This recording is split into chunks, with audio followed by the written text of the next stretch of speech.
Assalamualaikum warahmatullahi wabarakatuh. Alhamdulillahilladzi bi ni'matihi tatimmus shalihat.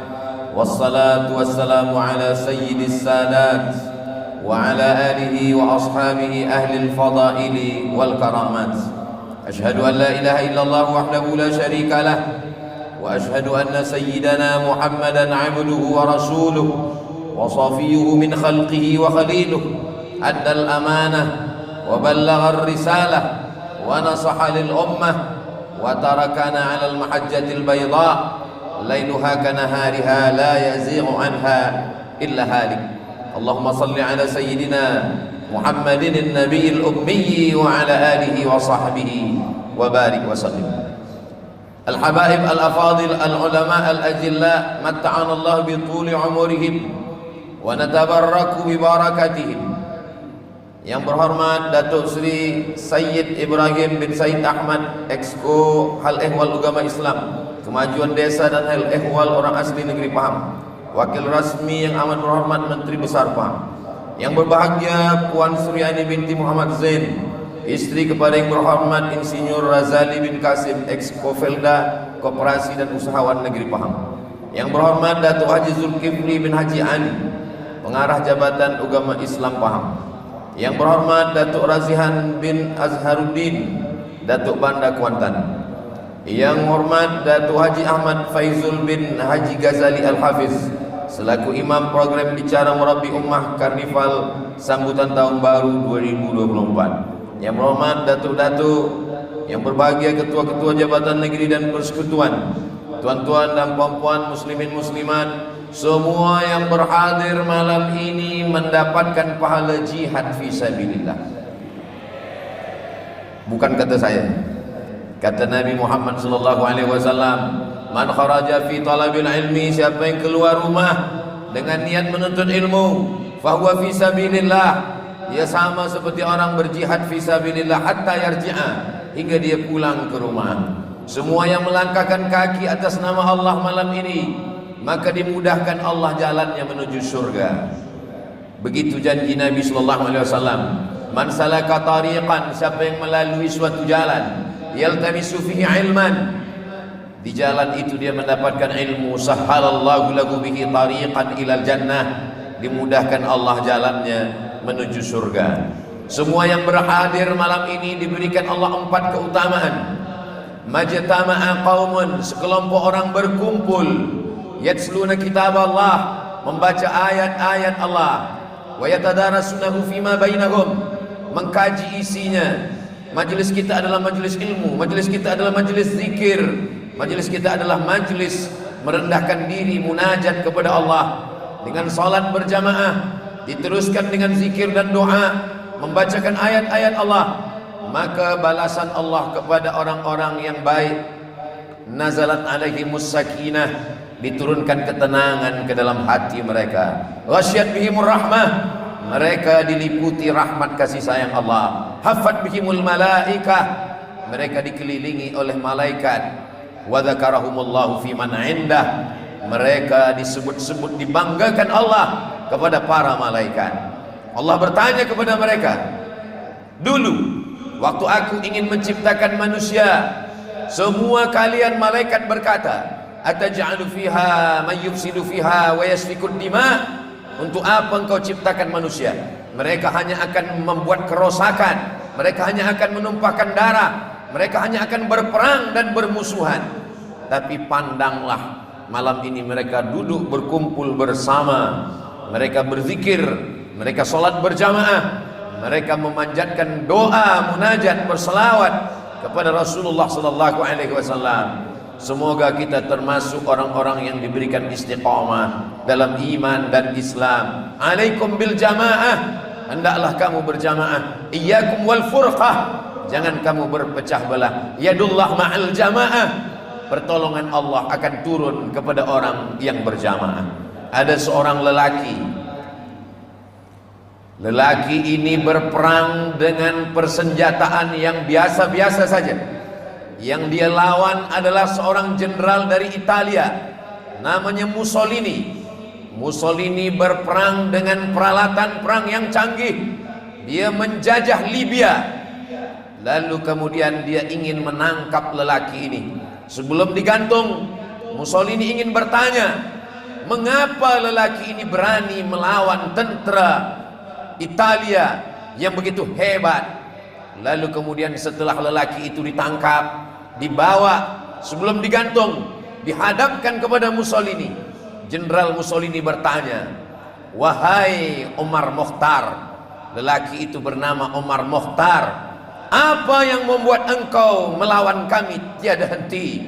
Kami menggunakan kereta besi, engkau hanya menunggang kuda. Kami dengan peralatan yang canggih, yang hebat, engkau hanya menggunakan senjata biasa saja. Kenapa engkau tidak berhenti melawan kami? Umar Mokhtar tersenyum. Allah yang menyuruh kami melawan penjajahan. Kami hanya disuruh berusaha. Adapun hasilnya, natijahnya, itu urusan Allah Subhanahu wa ta'ala. Terkejut Mussolini. Ternyata yang membuat manusia, yang membuat seorang muslim punya kekuatan yang dahsyat, yang luar biasa, bukan pada senjatanya, bukan pada keretanya, bukan pada kendaraannya, tapi pada semangatnya. Semangat itu datang dari dalam. Semangat itu adalah akidah yang benar, yang datang dari Allah melalui Rasulullah sallallahu alaihi wasallam. Ish kariman, hidup mulia, au mut syahidan. Kalau mati sebagai seorang syahid. Bagi pejuang tiada makna kalau hidup dalam tertindas, diinjak-injak, dipijak di bawah tapak kaki kekuasaan orang kafir, maka mereka melawan. Islam datang mengeluarkan manusia min ibadatil ibad ila ibadati rabbil ibad, dari hamba sahaya, daripada budak menjadi hamba Allah, dari Abdul Ka'bah menjadi Abdullah, dari Abdus Syams menjadi Abdul Rahman. Manusia yang mulia adalah menghambakan dirinya kepada Allah Subhanahu wa ta'ala. Ala inna awliya Allah, ketahuilah wali-wali Allah, la khaufun alaihim, tiada rasa takut dalam hati mereka, walahum yahzanun, maka tiada sedih. Takutnya sudah habis untuk Allah, sedihnya sudah dia tumpahkan kepada Allah. Besar pasukan Mussolini, lebih besar lagi Allahu Akbar, besar senjata musuh, lebih besar lagi kekuasaan Allah. Semuanya dia sudah serahkan pada Allah. Dalam sembah sujudnya dia berkata, dalam tegaknya dia katakan, dia azamkan dalam lubuk hati yang paling kuat, dari hati naik ke kepala, dari otaknya ke mata, ke telinga, ke tangan, ke kaki. Inna salati, sembahyangku, wa nusuki, ibadahku, wa mahyaya, hidupku, wa mamati, matiku, sudah kuserahkan kepada Allah Subhanahu wa ta'ala. Apakah manusia yang ada di Libya saja yang berbuat seperti itu? Semua orang yang sudah menyerahkan dirinya kepada Allah, ketika dia berkata asyhadu an la ilaha illallah, maka saat itu dia berkata la ma'buda bihaqqin illallah, tidak ada satu yang disembah, tidak ada satu yang diyakini memberikan kekuatan, pertolongan, hanya Allah semata. Manusia tiada daya, manusia tiada upaya. Dia mengatakan la haula wala quwwata illa billah. Mereka yang memberikan nyawanya, hartanya untuk sesuatu yang belum nampak. Nyawa nampak di pelupuk mata, harta nampak, darah tertumpah, nyawa melayang. Yang diinginkan belum lagi nampak, malaikat tak nampak, surga tak nampak, neraka belum nampak, balasan Allah belum nampak. Apa yang membuat mereka kuat? Yang membuat kuat itu adalah akidah. Akidah diambil dari kata akad. Seorang ayah menikahkan anaknya, maka seorang lelaki ada ijab, ada qabul, disebut dengan akad. Seorang penjual menjual barang dagangannya, seorang penjual dengan pembeli, maka disebut dengan akad. Akdul baik, akad jual beli. Akdun nikah, akad pernikahan. Tapi akidah adalah simpul tali, simpul mati yang tidak pernah terbuka, Simpul tali bukan seperti simpul tali kasut, terasa sempit dilonggarkan, terasa longgar disempitkan. Simpul kita kepada Allah adalah tali yang kuat antara kita dengan Allah Subhanahu wa taala.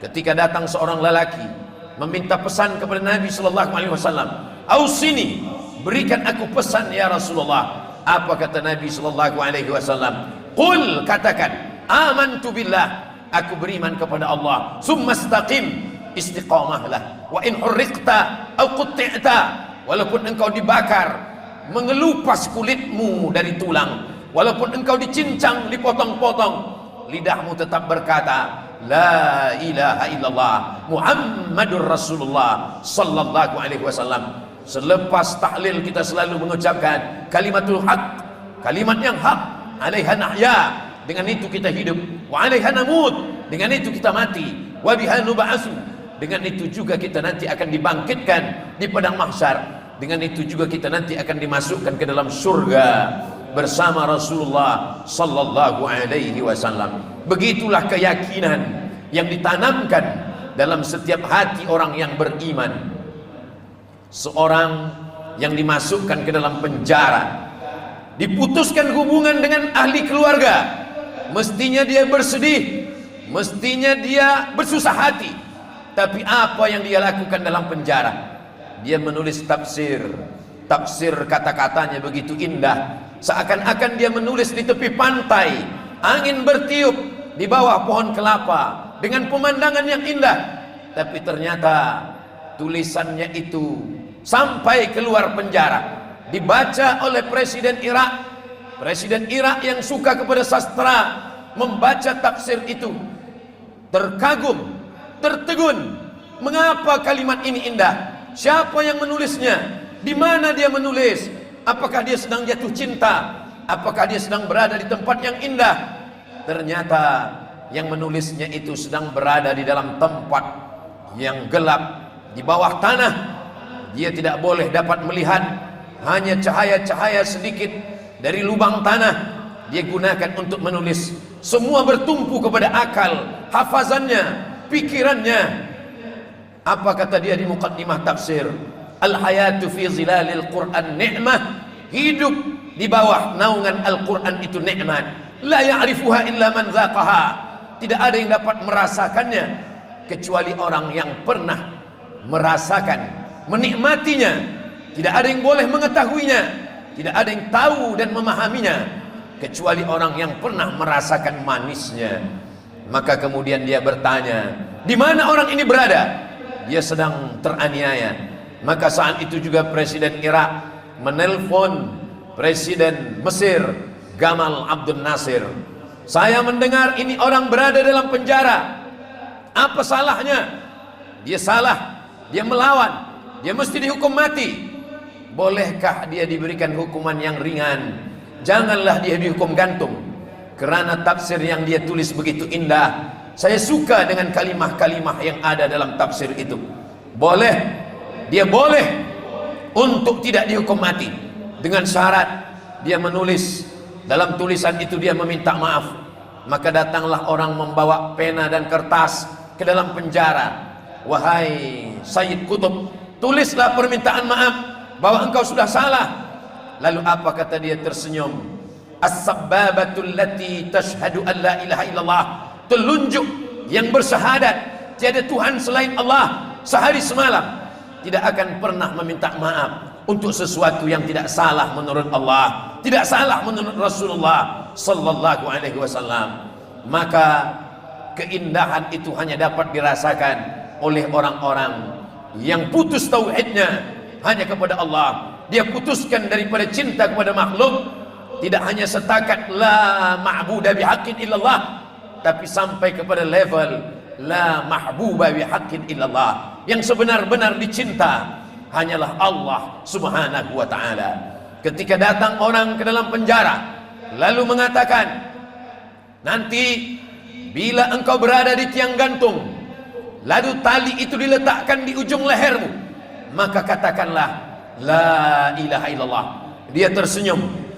Engkau mengajarkan aku la ilaha illallah, engkau mengajarkan aku la ilaha illallah. Kerana engkau ingin mendapatkan sesuap gandum untuk mengisi perutmu. Aku memperjuangkan la ilaha illallah dengan nyawaku, dengan harga diriku, masuk ke dalam penjara, berakhir dengan kematian demi memperjuangkan la ilaha illallah Muhammadur Rasulullah sallallahu alaihi wasallam. Orang-orang yang hatinya sudah dipenuhi dengan cinta, maka dia melihat dunia hanya sesuatu yang ringan. Man arafat dunia hanan alaih. Siapa yang kenal hakikat dunia, maka ringan dunia ini bagi dia. Kita sudah bercerita dengan pejuang yang ada di Afrika Utara, di Libya, yang ada di Mesir.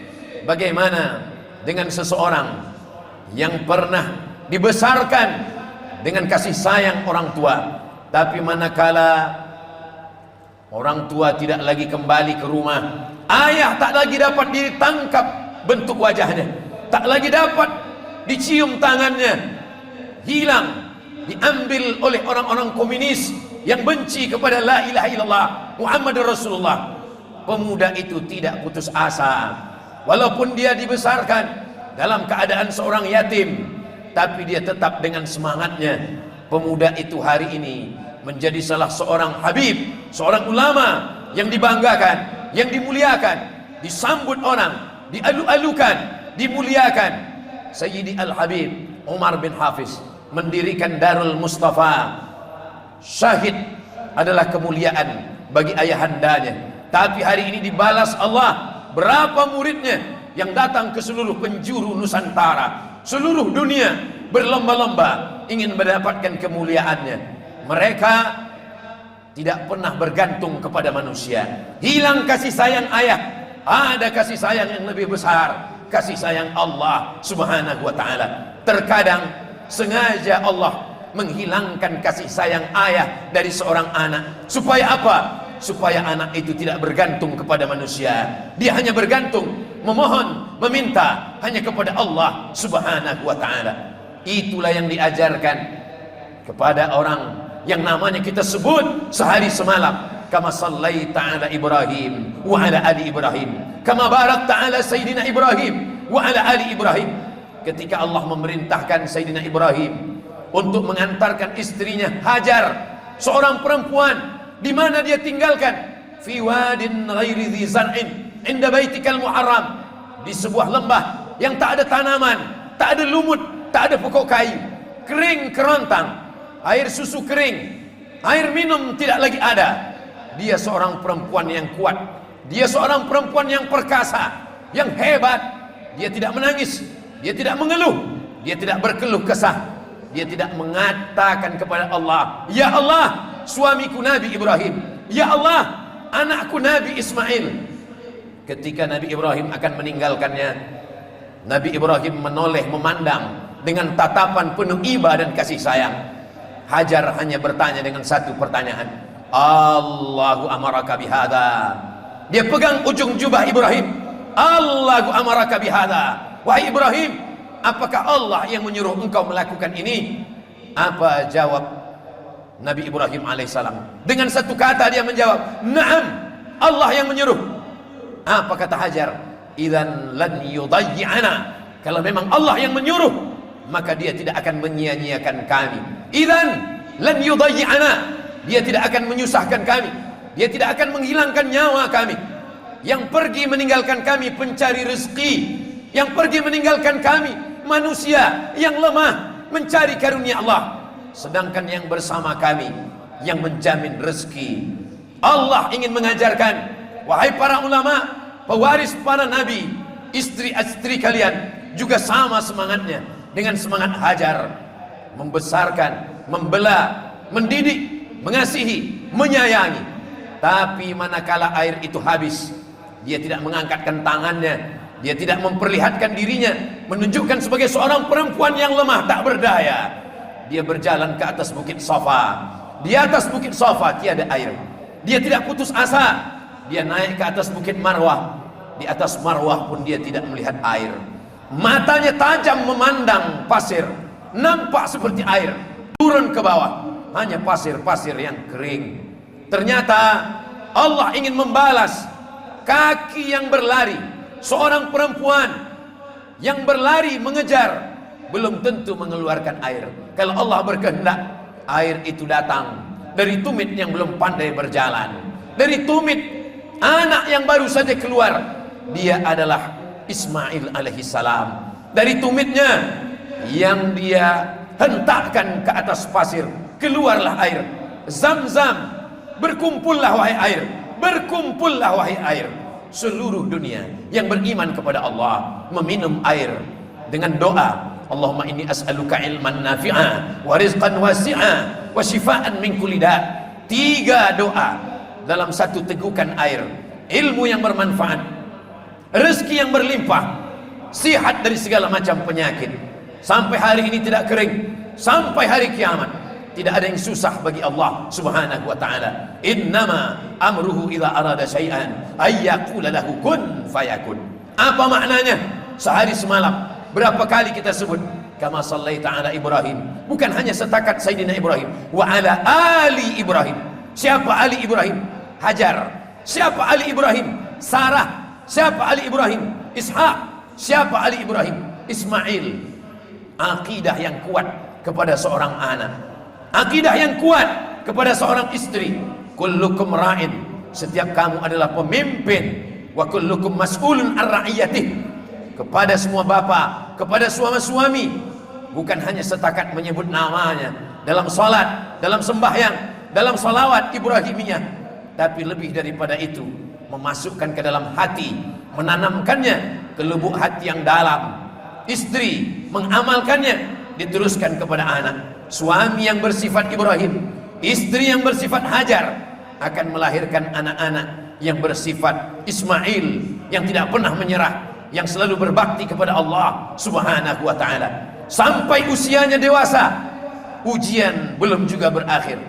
Ya bunayya, wahai anakku, wahai ananda, inni ara fil manam, aku melihat dalam mimpiku, anni azbahuka, aku menyembelih lehermu, fanzur madza tara, apa pendapatmu wahai anakku? Apa jawab Ismail? Ya abati, wahai ayahanda, if'al ma tu'mar, laksanakan perintah Allah, satajiduni insyaallah minas sabirin. Insyaallah saya akan menjadi seorang anak yang sabar menerima ujian Allah subhanahu wa ta'ala. Begitulah kalau yang kita tanamkan dalam hati anak kita adalah akhlak, yang kita tanamkan adalah akidah. Buah daripada akidah adalah akhlak. Orang yang tahu siapa yang berada di hadapannya, yang dia kenal dengan baik, dia akan mencium tangan, dia akan memuliakan, dia akan menghormati. Mengapa dia memuliakan? Karena dia tahu, karena dia kenal. Maka keluarlah ungkapan ahli hikmah, man arafa nafsahu faqad arafa rabbahu. Apa kata Imam Al-Ajluni? Apa kata Imam ahli hadis? Siapa yang kenal dirinya yang lemah, kenal dia Allah yang maha kuat. Siapa yang kenal dirinya yang miskin papa, kenallah dia Allah yang maha kaya. Siapa yang kenal dirinya yang tak berdaya, kenallah dia Allah yang maha kuasa. Maka kita tiada apa-apa, tiada daya, tiada upaya. Kita hanyalah bayang-bayang. Kita hanyalah bayang-bayang. Ketika matahari terbit, ketika matahari terik, kita ada. Tapi manakala matahari tenggelam, kita pun akan hilang. Maka manusia yang tahu hakikat dirinya, dia serahkan semuanya kepada Allah. Bukan hanya setakat kalimat yang dituliskan di atas kertas, menorehkan pena dengan kalimat yang indah. Bukan hanya setakat kalimat yang keluar dari lisan, dari mulut, tapi betul-betul yang ada dari dalam hati. Innal kalama la fil fuadi, sesungguhnya kalimat itu letaknya di dalam lubuk hati yang paling dalam. Wa innama ju'ilal lisan, diciptakan lisan, lidah, alal fuadi dalila, untuk menjadi bukti. Kalau benar lisannya, maka benarlah hatinya, maka benarlah kata-katanya. Orang yang berbeza antara mulutnya, lisannya, dengan hatinya, dengan perbuatannya, mereka dikecam, dicela, dijatuhkan derajahnya. Ulaika kal an'am, mereka seperti binatang, seperti haiwan. Balhum adal, bahkan lebih hina, lebih rendah daripada itu semua. Yang membezakan kita dengan orang kafir itu hanya terletak pada akidah. Kalau masalah akhlak, masalah kesucian, masalah kebersihan, mungkin mereka lebih bersih, lebih suci, lebih berakhlak, lebih berbudi pekerti, lebih beretika, lebih bermoral. Bezanya adalah asyhadu an la ilaha illallah wa asyhadu anna muhammadan rasulullah. Ketika sayyidina wa maulana wa syafi'ina wa zukhrina wa qurrati a'yunina Muhammad sallallahu alaihi wasallam datang ke kota Makkah al-Mukarramah, membersihkan Ka'bah, membersihkan Masjidil Haram, 360 berhala dari kayu, batu, besi, emas, perak, semuanya dihancurkan. Kata Imam Al-Mubarak Furi dalam kitab Ar-Rahiq Al-Maktum, 360 dibersihkan semuanya. Apa maknanya? Mereka begitu rajinnya beribadah. Mengapa kita tidak boleh salat selepas subuh? Mengapa tak boleh salat ketika tergelincir matahari? Kenapa tidak boleh salat selepas asar? Karena 3 waktu itu mereka pakai untuk beribadah. Mereka musyrik tapi rajin beribadah. Mereka tidak mentauhidkan Allah tapi rajin menyembah 360 berhala. Jadi di mana letak kelebihan kita? Kelebihan kita adalah pada tauhid la ilaha illallah Muhammadur Rasulullah sallallahu alaihi wasallam. Itulah yang kita ajarkan kepada anak-anak kita. Sama seperti Nabi Yakub bertanya kepada anak-anaknya, "Ma ta'buduna min ba'di?" Apa yang akan kamu sembah selepas ayah mati nanti? Hari ini pertanyaan itu berubah. Tidak lagi ma ta'buduna min ba'di, tapi yang ditanyakan ma ta'kuluna min ba'di. Apa yang akan kamu makan? Apa yang akan kamu telan? Nabi Musa alaihissalam memanggil anak-anak perempuannya, bila nanti ayah mati, tanamlah pokok kapas. Kenapa bertanam kapas? Buah kapas akan jatuh. Nanti kapas kalian pintal menjadi benang. Benang kalian tenun menjadi kain. Juallah kain itu. Kalian akan makan makanan yang halal. Jangan makan haram. Ayyuma lahmin, setiap daging nabata min haramin, kalau dia tumbuh dari yang haram, fannaru aulabi, tempatnya adalah api neraka. Kalau ada orang makan haram, berkata haram, bertindak haram, melakukan perbuatan yang curang, tipu muslihat, man ghasyana falaysa minna, siapa yang menipu, siapa yang berdusta, falaysa minna, maka dia bukan bagian dari kami. Dia bukan umat Nabi Muhammad sallallahu alaihi wasallam. Semua berawal daripada akidah. Kita belajar akidah dari mana? Mari kembali kepada Quran, mari kembali kepada sunnah Rasulullah sallallahu alaihi wasallam. Kalimah itu benar, tiada salah. Tapi kalau boleh kita tanya lagi, siapa yang boleh belajar akidah dari Al-Quran? Siapa yang boleh belajar akidah dari hadis? Kita makhluk yang lemah, kita tak hafaz Quran, kita tak hafal hadis. Siapa yang dapat hafal Quran? Kalau dia hafal, apakah dia tahu mana ayat yang am, mana ayat yang khas, mana ayat mutlak, mana ayat muqayyad, mana nasikh, mana mansukh, mana asbabun nuzul? Kalaupun dia hafaz hadis, mana hadis am, mana hadis khas, tahukah dia hadis dhaif, tahukah dia hadis sahih, berapa syaratnya, bagaimana kaedahnya? Maka kita lemah, kita ikut saja paham para ulama. Memanglah kita kembali kepada Quran, kembali kepada sunnah, mengikut pemahaman ulama. Bukankah Nabi berkata, taraktu fikum amraini, ku tinggal kepada kamu 2 perkara, in tamassaktum bihima, kalau kamu pegang yang 2 ini, lan tadillu abada, kamu tak akan sesat untuk selamanya. Kitabullah wa sunnati, kitabullah dan Al-Quran, Al-Quran dan sunnah Rasulullah. Betul, hadis itu ada dalam kitab Muwatta Imam Malik, hadis itu ada dalam kitab Al-Mustadrak Imam Al-Hakim. Tapi jangan lupa, ada hadis satu lagi, ada dalam Sahih Muslim, Imam Muslim Ibnul Hajjaj Al-Qusairi An-Naisaburi, bunyinya berbeza. Aku tinggal pada kamu 2 perkara. Yang ku tinggalkan 2 perkara, kitab Allah Al-Quran, wa itrata ahli baiti, keluargaku, keturunanku, zuriatku. Jangan katakan 2 hadis ini bertembung, tiada ikhtilaf antara 2 hadis ini. Bukankah satu hadis mengatakan Al-Quran dan sunnah? Betul. Bukankah satu hadis lagi mengatakan Al-Quran dan zuriat Nabi? Betul. Lalu apa beza Al-Quran dengan sunnah? Sunnah itu tertulis di Sahih Bukhari, tertulis di Sahih Muslim, tertulis di Sunan Abi Dawud, tertulis di Sunan Tirmidzi, tertulis di Sunan Nasa'i, tertulis di Sunan Ibni Majah, tertulis di Musnad Ahmad, tertulis di Sunan Ad-Darimi, tertulis di Muwatta Malik, tertulis di Musannaf Ibni Abi Syaibah. Tapi bagaimana amalnya, bagaimana dia berjalan di atas muka bumi, itu boleh kita lihat pada zuriat Rasulullah sallallahu alaihi wasallam. Sampai hari ini zuriat itu masih terjaga, masih terpelihara. Siapa yang menjaganya? Allah. Karena apa? Karena kata Imam An-Nawawi Muhyiddin Abu Zakaria Yahya bin Sharaf An-Nawawi dalam kitab Al-Minhaj Syarah Sahih Muslim Ibn Al-Hajjaj, mengapa Nabi mengatakan itrat ahli baiti, berpeganglah kepada Al-Quran dan zuriatku, litamassukihim bis sunnah, karena yang paling kuat berpegang dengan sunnah adalah zuriat Rasulullah sallallahu alaihi wasallam. Sampai hari ini tahun 2023, sampai zaman ini 1445 Hijrah, habaib yang kita cinta, yang kita sayang, hati kita menyayanginya karena ada darah Nabi dalam diri mereka. Kita menyayangi. Kenapa kita sayang? Karena mereka mengajarkan sunnah dalam perbuatan, dalam jubah, dalam imamah, dalam tongkat, dalam khatim, dalam siwak, dalam akhlak, dalam talaqi, dalam ijazah, dalam sanad, dalam kitab. Mereka berjalan ke seluruh penjuru dunia untuk menyampaikan risalah Islam. Sampailah ke Nusantara, sampailah ke negeri kita, sampai ke Semenanjung, sampai ke kampung halaman Ustaz Abdul Samad di Pulau Sumatera, di Riau, Bumi Lancang Kuning. Mereka datang, dipukul ombak, diempas gelombang. Apa yang mereka cari? Yang mereka cari adalah ingin meneruskan sunnah datuk mereka, Sayyidina wa Maulana Muhammad sallallahu alaihi wasallam. Hilang takut mereka, meninggalkan keluarganya yang ada di tempat yang pernah didoakan Nabi sallallahu alaihi wasallam.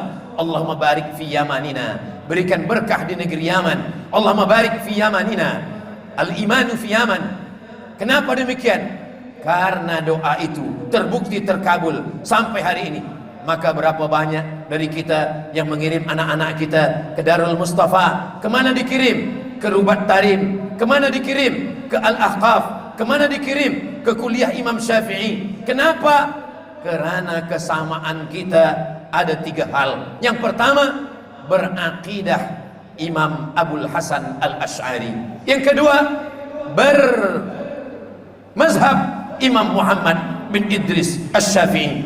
Yang ketiga, bertasawuf, bukan falsafi, bukan setakat teori falsafah, tapi bertasawuf sunni menurut yang dituliskan para imam. Imam Junaid Al-Baghdadi, Imam Al-Qusairi dalam Ar-Risalah Al-Qusairiyah, Imam Abu Talib Al-Makki dalam Qut Al-Qulub, Imam Abu Hamid Al-Ghazali dalam kitab Ihya Ulumuddin. Kalau kita belum lagi sanggup membaca 4 juzuk yang tebal, 4 kali Quran tak menyamakan, maka kita bacalah yang diringkaskan oleh Imam Jamaluddin Al-Qasimi dalam kitab Mau'izatul Mu'minin min Ihya Ulumuddin. Begitu juga Sayyidi Al-Habib Umar bin Hafiz membuatkan ringkasan bagi lil mubtadi'in, bagi orang yang tak ada waktu untuk membaca kitab secara khatam. Ada mutiara-mutiara hikmah. Maka para alim, para ulama, para imam, para bilal, para asatis, kita ajarkan umat ini dari maghrib ke isya, ada waktu 45 menit, mungkin 3 malam dalam sepekan. Malam Selasa selepas berbuka puasa Isnin, maka ajarkan dari maghrib ke isya akidah Ahlus Sunnah wal Jamaah. Al-Faqir Abdul Samad baru saja mendapatkan hadiah sebuah kitab. Selama ini hanya tahu matan yang ditulis oleh Imam At-Tahawi dalam Aqidah At-Tahawiyah. Ternyata disyarah, akidahnya baik Ahlus Sunnah wal Jamaah, tapi disyarah oleh Mujassimah, disyarah oleh orang yang jauh daripada Ahlus Sunnah. Isinya Ahlus Sunnah, tapi bajunya bukan Ahlus Sunnah, terpesong, tersesatkan. Maka Masya Allah Tabarakallah, para habaib diantaranya ditulislah satu kitab Al-Habasyiyah dalam syarah Aqidah Tahawiyah. Dibaca, difahami, diajarkan. Kita tahu semua orang Melayu belum mampu membaca dalam Arab, kita kunyahkan, kita haluskan. Selepas itu kita ajarkan. Sama seperti kita sayang kepada anak kita, kita masakkan, kita haluskan, kita gigitkan, sebagaimana mengunyahkan kurma kepada baby yang baru saja lahir, belum ada giginya, maka kita suapkan ke mulutnya, kita doakan. Semua atas dasar sayang, supaya umat ini tidak terpesongkan oleh berbagai akidah yang datang di akhir zaman. Ada Khawarij, ada Murji'ah, ada Mujassimah, ada Mu'tazilah, ada Jabariyah, ada Qadariyah, ada liberalisme, ada ateis, ada agnostik. Semuanya jauh daripada Allah Subhanahu wa ta'ala. Kita tak perlu susah-susah lagi membuat akidah yang baru. Kita cukup dengan belajar macam-macam kitab yang diajarkan oleh para ulama Ahlus Sunnah wal Jamaah. Ada yang membacakan Aqidatul Awam dengan syarahnya Jala'ul Afham, ada yang membacakan Al-Usulul Hamidiyah, ada yang membacakan Ad-Dasuqi ala Ummil Barahin. Isinya semuanya adalah yang selalu kita baca di pondok. Sampailah kepada Al-Azhar, membacakan kitab itu. Wujud, qidam, baqa, mukhalafatul hawadis, qiyamuhu binafsihi, wahdaniyah, qudrat, iradat, ilmun, hayat, sama, basar, kalam. Kenapa hanya dibatasi? Kenapa terhad hanya pada 20 sifat? Bukankah sifat Allah tiada batasan? Sesungguhnya 20 sifat bukanlah batasan. Sifat Allah tak terbatas. Itu disusun oleh ulama Ahlus Sunnah wal Jamaah untuk memberikan pengetahuan kepada manusia. Sesiapa saja yang membawa agama, membawa aliran, membawa pelajaran, membawa keyakinan, dia akan terhadkan, dia akan tertapis, dia akan terselamatkan dengan sifat 20. Ada seorang artis, banyak followernya. Suatu ketika dia bermeditasi, dia memejamkan mata di tengah malam, sunyi. Lalu apa kata dia? Esok pagi dia tampil di TikTok, di Instagram, dia upload videonya. Dengan bangga dia katakan, malam tadi ketika aku pejamkan mata, aku naik ke langit, aku berjumpa dengan Tuhan. Tuhan itu hitam.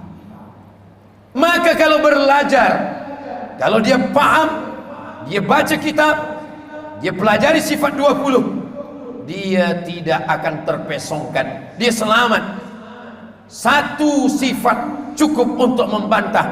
Pejam mata, nengok Tuhan di atas langit berwarna hitam. Cukup dengan satu sifat saja. Sifat apa? Mukhalafatuhu lil hawadis. Allah itu qadim, dia bercanggah, dia berikhtilaf, dia tak sama dengan apapun. Pejamkan mata, nampak hitam, nampak hijau, nampak panjang, nampak melingkar, nampak membelok, dia bukan Tuhan. Ma khatara bibalik fallahu laisa kadzalik. Apa saja yang terlintas di hati, di fikiranmu, maka Allah tidaklah sama seperti itu. Ayat-ayat yang nampaknya seperti sifat manusia, maka sesungguhnya ayat itu kita fahami dengan dua kata Ahlus Sunnah wal Jamaah. Yang pertama, tafwid, kita serahkan kepada Allah. Wallahu a'lamu bimuradihi. Hanya Allah saja yang faham. Tapi bila kita mengajar, mensyarah di masjid, di surau, university, mereka ingin tahu apa maknanya. Maka ulama bila ditanya, dia mentakwil. Maka sesungguhnya takwil juga adalah bagian daripada Ahlus Sunnah wal Jamaah. Kalau ada orang yang mengingkari takwil, takwil bukan Ahlus Sunnah, takwil adalah dalalah, takwil adalah bid'ah. Maka sesungguhnya para ulama Ahlus Sunnah pun mentakwil. Kullu syai'in halikun illa wajhah. Semua hancur, binasa kecuali wajahnya. Maka ayat ini tiada boleh dipahami wajah. Bukan wajah, bukan muka. Bukalah Sahih Al-Bukhari. Imam Muhammad bin Ismail bin Ibrahim bin Al-Mughirah bin Bardisbah meninggal, wafat tahun 265 Hijrah. Beliau mentakwil 256 Hijrah. Beliau wafat di Bukhara, Uzbekistan. Beliau mentakwil dalam kitab Al-Jami' As-Sahih Al-Musnad Al-Mukhtasar min umuri Rasulillah sallallahu alaihi wasallam wa sunanihi wa iyyabi. Apa kata Imam Al-Bukhari? Kullu man 'alaiha, kullu syai'in halikun illa wajhah. Semua yang ada di atas muka bumi, yang ada di langit, halikun binasa illa wajhah, kecuali wajahnya. Makna wajhah adalah illa mulkah, kecuali kuasanya. Imam Bukhari tidak memahami itu sebagai wajah, tapi dipahami sebagai mulkah.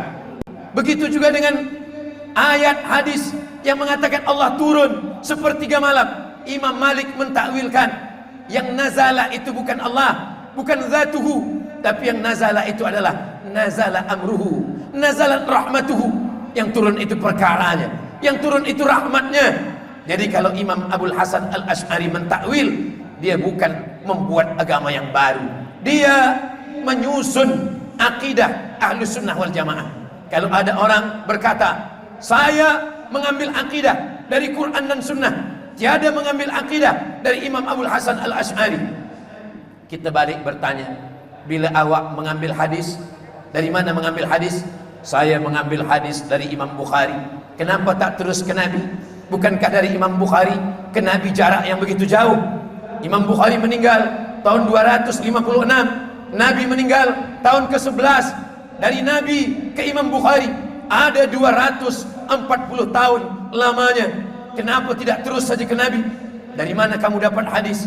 Dari Imam Muslim. Imam Muslim bila meninggal 261, jauh dari Nabi. Kamu mengambil hadis dari siapa? Dari Musnad Ahmad, Imam Ahmad bin Hanbal. Kamu belajar fiqh. Belajar fiqh dari siapa? Dari Imam Ahmad. Imam Ahmad meninggal 241 Hijrah. Kenapa mengambil fiqh dari Imam Ahmad? Membaca Al-Quran. Dari mana membaca Quran? Dari qiraat. Riwayat siapa? Riwayat Imam Hafs. Dari siapa? Dari Imam Asim. Kalau mengambil riwayat baca Quran dari imam, mengambil fiqh dari imam, mengambil hadis dari imam, mengapa mengambil akidah tidak boleh dari imam? Bukankah itu juga perbuatan bid'ah?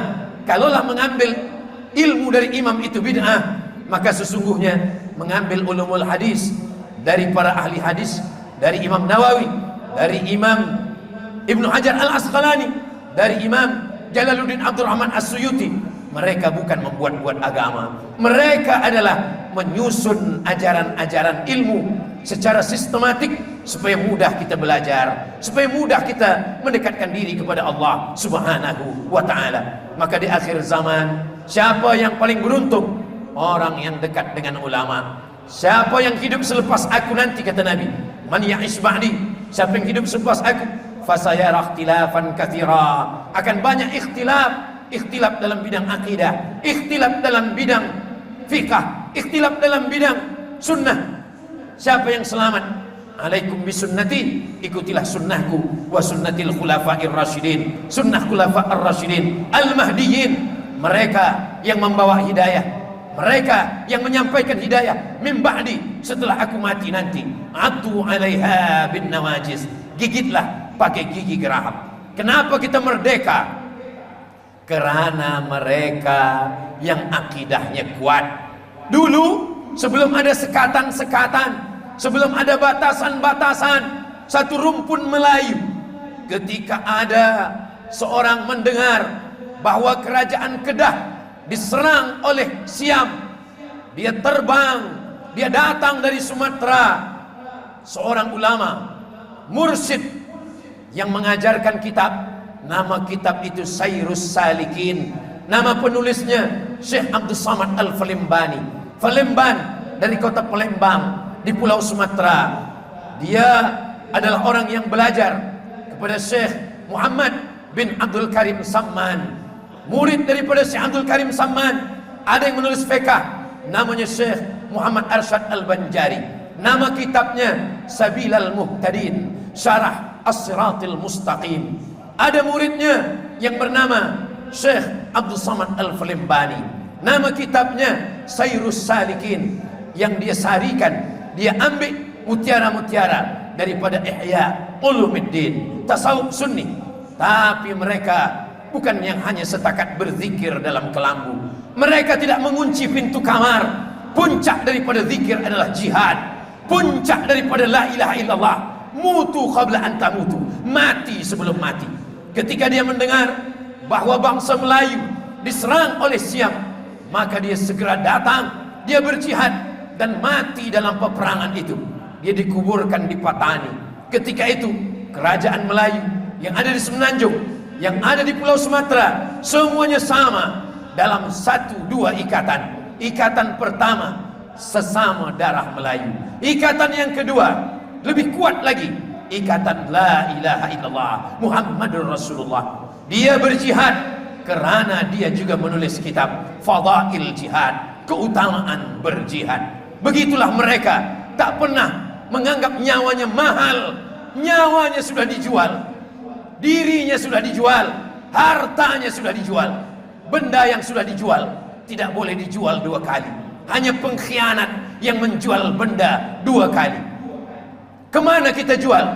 Innallaha ashtara minal mu'minin anfusahum wa amwalahum bi anna lahumul jannah. Orang beriman sudah menjual nyawanya, sudah menjual jiwanya, sudah menjual dirinya, sudah menjual hartanya kepada Allah. Allah menebusnya dengan surga.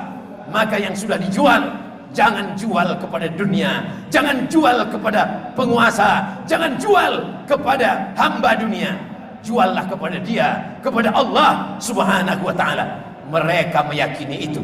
Itulah mengapa mereka berjuang. Kenapa? Karena mereka menyadari bahwa hidup yang merdeka adalah selepas kematian. As-syahid asma amanina. Syahadah, mati syahid adalah cita-cita yang tertinggi. Seorang lelaki, wajahnya biasa saja. Ketika suatu malam dia berkata, kalau aku mati malam ini, aku akan mati syahid. Kalau aku hidup besok pagi, aku masih boleh lagi minum kopi di Maulabu. Seorang yang mati dibunuh oleh Belanda, dia bernama Tengku Umar, pahlawan, dimuliakan. Kenapa mereka menganggap hidup begitu rendah, begitu tak ada apa-apanya di hadapan Allah? Karena mereka sadar yang hidup hanya Allah, Al-Hayyu, Maha Hidup. Sedangkan kita diberi hidup. Hidup ini hadiah dari Allah. Hadiah yang diberikan Allah mesti dimuliakan. Kemuliaan adalah syahid.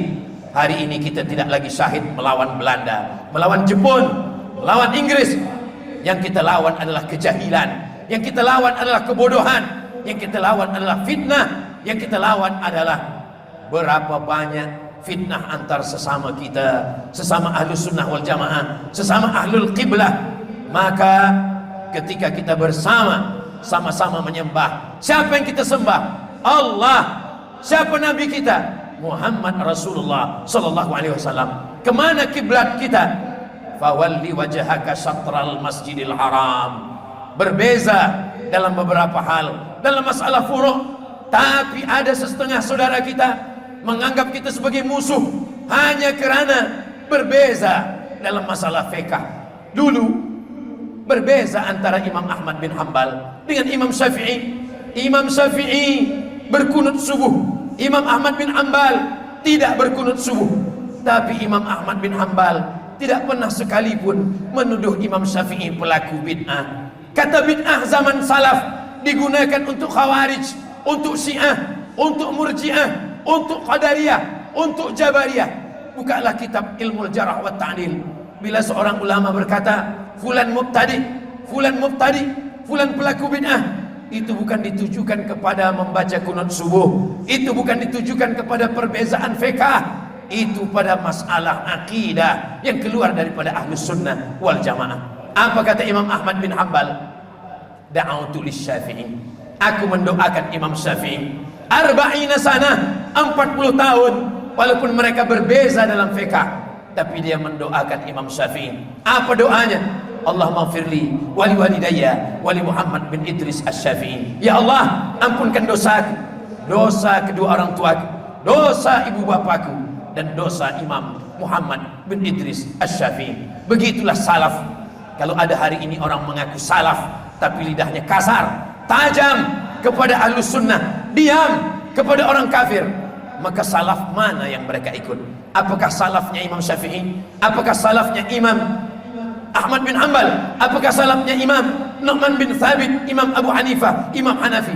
Apakah salafnya Imam Malik bin Anas? Kalau memang kita mengaku salaf, salaful ummah, khairul qurun qarni, sebaik-baik abad adalah abadku, tsummal ladzina yalunahum, satu abad selepas itu, tsummal ladzina yalunahum, satu abad selepas itu. abad 1, abad 2, abad 3, 3 abad pertama yang dikenali dengan Ahlus Sunnah wal Jamaah, yang dikenali dengan salaf mulia di antara umat ini. Kita pengikut salaf. Siapa yang kita ikut? Imam Syafi'i, salaf. Siapa yang kita ikut? Imam Hambali, salaf. Siapa yang kita ikut? Imam Malik, salaf. Siapa yang kita ikut? Imam Al-Ghazali. Keluar daripada salaf 505, bukan salaf, tapi beliau mengambil riwayat dari guru-gurunya. Mereka semua adalah salafun as-salih. Begitu tajamnya lidah setengah orang yang mengkafirkan, yang membid'ahkan hanya kerana masalah khilafiyah. Sesungguhnya bertawassul adalah bagian daripada khilafiyah. Masalah bid'ah, maulid Nabi, tahlil, doa arwah, masalah khilafiyah. Apakah kerana khilafiyah lalu kita menuduh, menikam, menggunting dalam lipatan, menikam, menjegal kawan seiring? Di mana letak persaudaraan kita? Di mana letak ukhuwah kita? Di mana letak ukhuwah Islamiyah, imaniyah sesama umat Nabi Muhammad sallallahu alaihi wasallam? Kalau dulu musuh yang dihadapi itu jelas, nampak, berbeza warna kulit, berbeza warna mata, berbeza warna rambut. Tapi hari ini musuh yang kita hadapi boleh jadi satu masjid, satu jamaah, tapi diam-diam ingat ketika kita mengatakan kepada saudara kita, ya mubtadi, wahai pelaku bid'ah, sesungguhnya kita sudah mengatakan, wahai dhallul mudil, engkau sesat. Dan kita sudah mengatakan, wahai finnar, kullu bid'atin dhalalah wa kullu dhalalatin finnar. Mereka yang mengatakan itu bid'ah, sesungguhnya para ulama masih lagi melihat ada dalil-dalil. Wa dzakirhum bi ayyamillah, ingatkan mereka dengan hari-hari Allah. Kata Imam Al-Baihaqi, makna hari-hari Allah bini'amillah, nikmat Allah. Ingatkan umat ini tentang nikmat Allah. Ingatkan tentang nikmat umur, ingatkan tentang nikmat sehat, ingatkan tentang nikmat iman. Tapi ada nikmat yang lebih besar daripada nikmat umur. Apa dia? Nikmat datangnya Nabi Muhammad sallallahu alaihi wasallam. Ketika kita membuat maulid, sesungguhnya kita sedang mengingatkan umat ini, membacakan Simtud Durar, membacakan Ad-Diyaul Lamih, membacakan Ad-Dibai, membacakan Al-Barzanji, membacakan Burdah. Itu semua mengenalkan Nabi kepada anak kita, kepada belia kita. Kalau kita tidak kenalkan mereka dengan maulid, mereka akan mengenal artis, mereka akan mendengar orang yang jauh daripada Allah, jauh daripada Rasulullah sallallahu alaihi wasallam. Apa kata Imam Al-Hafiz Ibnu Hajar Al-Asqalani mengambil dalil maulid? Ketika pada tanggal 10 Muharram kita semua berpuasa. Kenapa kita berpuasa? Karena pada hari itu yaumun salihun najjallahu fihi Musa wa aghraqa fihi Fir'aun. Hari itu Allah menyelamatkan Nabi Musa, hari itu Allah menenggelamkan Fir'aun. Berapa kali Allah menyelamatkan Nabi Musa? 1 kali. Fir'aun ditenggelamkan sekali. Nabi Musa selamat dari kejaran Fir'aun sekali. Sekali peristiwanya. Kenapa kita ulang tiap tahun? 1443 10 Muharram kita puasa. 1444 10 Muharram kita puasa. 1445 10 Muharram kita puasa. Kenapa kita puasa? Karena kita bersyukur kepada Allah. Sebab hari itu Allah menyelamatkan Nabi Musa. Kalau selamatnya Nabi Musa boleh disyukuri tiap tahun, maka ada yang lebih hebat daripada selamatnya Nabi Musa. Apa itu? Lahirnya Nabi Muhammad sallallahu alaihi wasallam. Itulah mengapa kita berbahagia. Siapa yang mengambil dalil? Dalil ini disebutkan oleh Imam Al-Hafiz Ibnu Hajar Al-Asqalani. Dalil ini diambil, diriwayatkan oleh Al-Hafiz Jalaluddin Abdul Rahman As-Suyuti dalam kitab Al-Hawi Lil Fatawi. Imam As-Suyuti hafaz 200.000 hadis. Apa kata Imam As-Suyuti? Hafiztu mi'atai alf hadis. Saya hafaz 200.000 hadis. Law wajadtu aktsara min dzalik, seandainya aku dapat lebih daripada itu, la hafiztuha, aku pun akan hafaz juga, akan ingat juga. 200.000 hadis hafazannya. Kitabnya kata muridnya Ad-Daudi, 500 kitab, 500 kitab. Hafazannya 200 kitab. 40 tahun umurnya, dia tinggalkan fatwa, dia tinggalkan tadris, dia membuat rumah kecil di tepi sungai Nil. Dia pun menulis. Datang penulis kitab Al-Mawahib Al-Laduniyah, Imam Al-Qastullani, melepas kasutnya, melepas selipanya, dengan tiada beralas kaki dia datang. Wahai Imam Suyuti, keluarlah, mengajarlah, ajarkan kitab pada kami.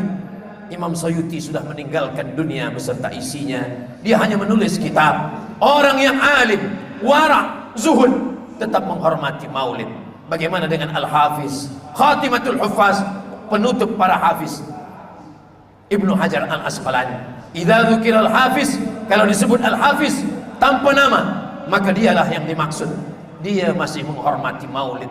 Tak segankah kita dengan mereka? Sanggupkah kita kita tuduh sebagai pelaku bid'ah? Ingatlah wahai saudaraku, ketika kita mengatakan saudara kita pelaku bid'ah, padahal masalah itu masih lagi khilafiyah, kita sudah memasukkan mereka ke dalam neraka. Siapa kita dibandingkan para ulama-ulama besar?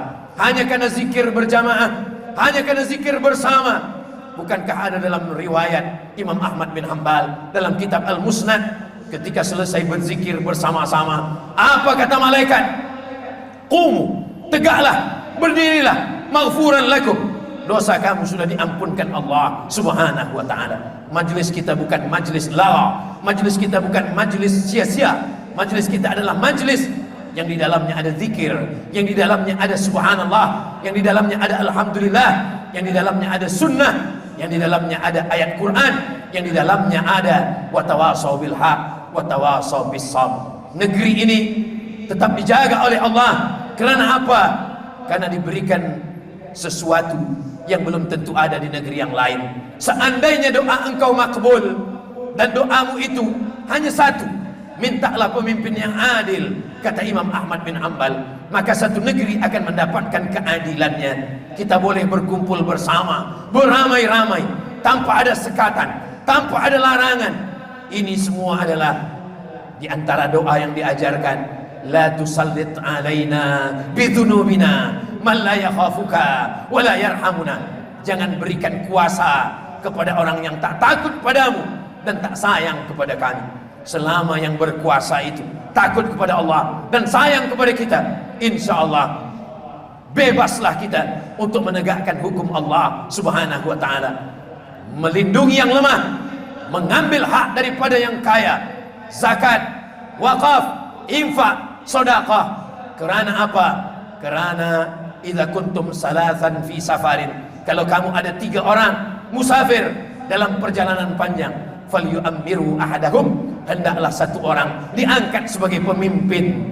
Kalau 3 orang, mesti mengangkat 1 sebagai pemimpin. Ulil amri, uli orang-orang amri yang mengurus urusan kita, yang kita taati. Atiullah, taat kepada Allah. Wa atiur rasul, taat kepada Rasulullah. Wa ulil amri, tapi kata ulil amri tak ada kata atiu. Atiu kepada Allah, atiu kepada Rasul, tak ada kata atiu dalam ulil amri. Apa maknanya? Selama ulil amri taat kepada Allah, taat kepada Rasulullah, melaksanakan sunnah Rasulullah sallallahu alaihi wasallam. Ulil amri yang tawadhu, yang rendah hati, merasa tidak ada ilmu, merasa rendah di hadapan Allah, mereka mengangkat orang yang alim, memberikan fatwa. Ahlu fatwa la yuftin nas hatta yuftil malik. Tidak boleh mengeluarkan fatwa sampai ulil amri berfatwa. Tapi ulil amri dengan kerendahan hati, saya tak alim, saya tak tahu fatwa, maka diserahkanlah kepada pewaris para nabi. Al ulama warasatul anbiya. Lalu siapa yang kita ikut? Yang kita ikut adalah fatwa ulama. Mereka berfatwa kerana mengambil dalil-dalil, bukan hanya setakat Quran, bukan hanya setakat hadis. 10 pengambilan dalil: Quran, hadis, ijma', qiyas, syar'u man qablana, saddu zara'i, qaul sahabi, istishab, urf. Ada tradisi. Kita baca kitab yang ditulis 500 tahun yang lalu, bukan di negeri kita. Boleh jadi kitab itu sesuai untuk satu kawasan, tapi belum tentu sesuai untuk negeri kita. Ada namanya urf, ada namanya adah, ada namanya kaedah. Al-adatu muhakkamah, satu adat, satu tradisi yang tak bercanggah dengan Quran, tak bercanggah dengan sunnah, maka boleh kita laksanakan. manutun bil maslahah. Semua keputusan itu terikat dengan maslahat kepentingan umat. Ad-dararu yuzalu, ada mudarat maka wajib dihilangkan. Mereka mengeluarkan itu karena takut kepada Allah Subhanahu wa ta'ala. Kita tanamkan akidah ke dalam hati anak-anak kita. Insya Allah kalau sudah akidahnya kuat, mereka akan beribadah. Kalau sudah akidah kuat, mereka akan berakhlakul karimah. Cubalah tengok dalam satu ayat. Dalam satu ayat ada akidah, ada ibadah, ada akhlak. Mana yang lebih dulu? Akidah dulu. Ya ayyuhalladzina amanu. Akidah. Kutiba alaikumus siyam, ibadah kama kutiba alal ladzina min qablikum, sejarah la'allakum tattaqun, akhlak, sejarah, ibadah, maka akidah lebih awal. Itulah mengapa dalam mengkaji tafsir yang dibaca tafsir juzuk 30 dulu. Bila kita baca tafsir Jalalain yang diawali oleh Imam Jalaluddin Al-Mahalli, diteruskan oleh Jalaluddin As-Suyuti. Imam As-Suyuti dari surah Al-Fatihah sampailah kepada juzuk 15. Sedangkan Imam Al-Mahalli dari akhir. Kenapa juzuk 30? Karena bercerita tentang mati. Idza sama'um fatarat, langit terbelah. Wa idzal kawakibun tasarat, planet bintang berjatuhan. Wa idzal biharu fujirat, lautan diletupkan, laut naik ke darat. Wa idzal biharu fujirat, wa idzal quburu bu'athirat, yang hidup dikubur akan mati menghadap Allah. Mengapa juzuk 30? Juzuk 30 belum bercerita tentang ibadah, bercerita tentang akidah, tentang Allah, tentang kiamat, tentang akhirat, tentang malaikat, tentang mati, tentang berbangkit. Inna alaikum lahafizin kiraman katibin amma yatasaalun 'anil naba'il 'azim. Apa itu? Alladzi hum fihi mukhtalifun.